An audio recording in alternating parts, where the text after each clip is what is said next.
आपल्या अवतीभोवती ना एक भाषा आहे. एक अशी भाषा जी आपल्याला दिसत नाही, पण ती सतत आपल्याशी बोलत असते. आपल्याला संभाव्य धोक्यांपासून वाचवण्यासाठी इशारे देत असते. ही भाषा आहे विद्युत सुरक्षा चिन्हे आणि प्रतीकांची. आणि ही भाषा समजून घेणं म्हणजे खरं तर स्वतःला आणि आपल्या जवळच्या लोकांना सुरक्षित ठेवण्यासारखंच आहे. जरा या चिन्हाकडे बघा. हे फक्त एक चित्र नाहीये, हे एक संपूर्ण वाक्य आहे, एक इशारा आहे. पण हे आपल्याला नक्की काय सांगायचा प्रयत्न करतंय? जर याचा अर्थ आपल्याला समजला नाही, तर त्याचे परिणाम खूप गंभीर असू शकतात. आणि एकदा का ही भाषा आपल्याला वाचता यायला लागली ना, की मग आपल्या आजूबाजूचा जगाकडे बघण्याचा आपला दृष्टिकोनच बदलून जातो. धोक्यांना वेळेवर ओळखण्याची एक नवीन शक्तीच जणू आपल्याला मिळते. चला तर मग या विश्लेषणामध्ये आपण विद्युत सुरक्षेच्या या भाषेची म्हणजे तिच्या मूलभूत शब्दसंपदेची ओळख करून घेऊया, जेणेकरून हे न दिसणारे इशारे आपल्याला स्पष्टपणे दिसू लागतील. कोणतीही भाषा शिकताना आपण सुरुवात करतो ती मुळाक्षरांपासून, नाही का? तसंच काहीसं इथंही आहे. या सुरक्षा भाषेची स्वतःची एक बाराखडी आहे.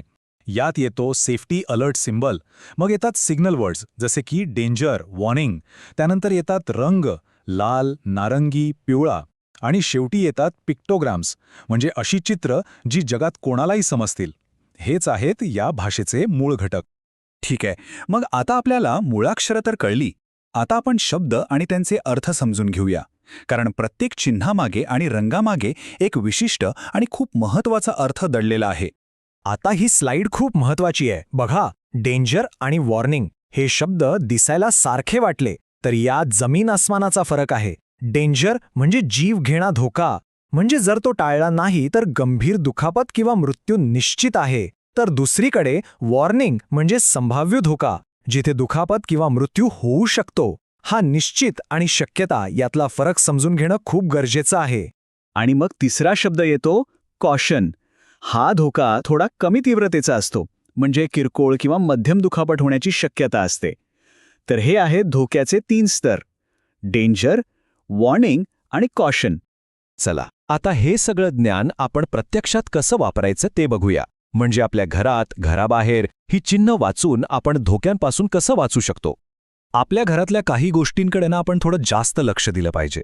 जसं की उपकरणांवरचे PAT लेबल्स. हिरवं पास लेबल असेल तर ठीक, पण लाल फेड लेबल दिसलं तर ते उपकरण अजिबात वापरू नका. भिंतीवरचे पॉवर पॉइंट्स काळपट पडले असतील किंवा त्यांना तडे गेले असतील तर ते ओव्हरहीटिंगचं लक्षण असू शकतं. आणि हो, तुटलेल्या कॉर्डवर टेप लावून तात्पुरती सोय करणं म्हणजे धोक्याला निमंत्रण देण्यासारखं आहे. आणि सर्वात महत्त्वाचं म्हणजे वीज आणि पाणी हे 2 शत्रू कधीही एकत्र येऊ देऊ नका. घराबाहेर असताना एक सोपा नियम नेहमी लक्षात ठेवा. वर चढण्यापूर्वी वर पहा, सावध रहा. मग ते झाडावर चढणं असो किंवा पतंग उडवणं. आपल्या वर किंवा आजूबाजूला विजेच्या तारा नाहीत ना, हे एकदा नक्की तपासा. आणि एक गोष्ट कायम लक्षात ठेवा, विजेच्या तारेला शॉक लागण्यासाठी थेट स्पर्श करण्याची गरज नसतेच. वीज ओल्या पतंगाच्या दोऱ्यातून, झाडाच्या फांदीतून, इतकंच काय जमिनीतूनही प्रवास करू शकते. त्यामुळे अशा तारांपासून सुरक्षित अंतर राखणं हेच सर्वात महत्त्वाचं आहे. ठीक आहे, आता आपण या भाषेच्या एका पुढच्या टप्प्याकडे जाऊया. थोडं ॲडव्हान्स्ड व्याकरण म्हणूया हवं तर. ही संकल्पना विशेषतः इंडस्ट्रीमध्ये वापरली जाते आणि तिला म्हणतात लोटो प्रोटोकॉल. लोटो म्हणजे नक्की काय? तर हे आहे लॉकआउट टॅगआउट. ही एक अशी सुरक्षा पद्धत आहे जी हे सुनिश्चित करते की जेव्हा एखाद्या मशीनवर दुरुस्तीचं काम सुरू असेल तेव्हा कोणीही ती मशीन चुकूनही सुरू करू नये. यामुळे तिथे काम करणाऱ्या प्रत्येकाची सुरक्षितता जपली जाते. आणि ही प्रक्रिया ना काही सोप्या पण अत्यंत महत्त्वाच्या पायऱ्यांमध्ये विभागलेली आहे. सगळ्यात आधी तयारी आणि सगळ्यांना सूचना देणं. त्यानंतर उपकरण बंद करून त्याला ऊर्जा स्रोतापासून पूर्णपणे वेगळं करणं. आणि मग शेवटी त्यावर प्रत्यक्ष कुलूप आणि एक टॅग लावून ते खरंच बंद झालं आहे की नाही हे तपासणं. या प्रत्येक पायरीचं पालन करणं बंधनकारक असतं. हे वाक्य बघा, योग्य लोटो प्रक्रियेशिवाय नेहमीची देखभाल एक जीवघेणा धोका बनू शकते. या एका वाक्यातूनच या प्रोटोकॉलचं महत्त्व आपल्या लक्षात येतं. याचं पालन न करणं म्हणजे अक्षरशः आपला जीव धोक्यात घालण्यासारखं आहे. चला आता आपण शेवटच्या आणि तितक्याच महत्त्वाच्या भागाकडे वळूया. समजा एखादी आपत्कालीन परिस्थिती उद्भवलीच तर काय करायचं?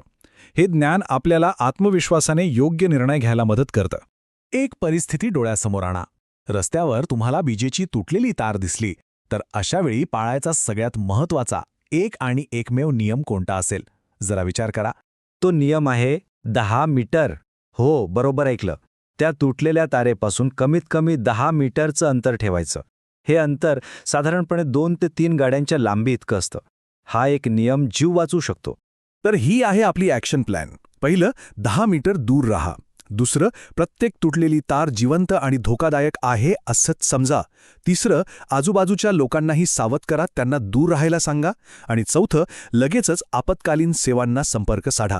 हे 4 मुद्दे खूप महत्त्वाचे आहेत. म्हणजेच काय तर सुरक्षेची ही भाषा वाचता येणं, तिला समजून घेणं हेच आपलं सर्वात मोठं संरक्षण आहे. हे ज्ञान आपल्याला धोके वेळीच ओळखायला आणि ते टाळायला सक्षम बनवतं. आणि आता हा सगळा संवाद आपण एका प्रश्नावर संपूया. आता तुम्हाला ही सुरक्षेची भाषा कळली आहे, तर तुमच्या आजूबाजूला बघताना तुम्हाला आता काय वेगळं दिसेल? रस्त्यावरून चालताना, कामाच्या ठिकाणी किंवा अगदी आपल्या घरातही तुमचं लक्ष आता कोणत्या नव्या गोष्टींकडे जाईल? यावर नक्की विचार करा.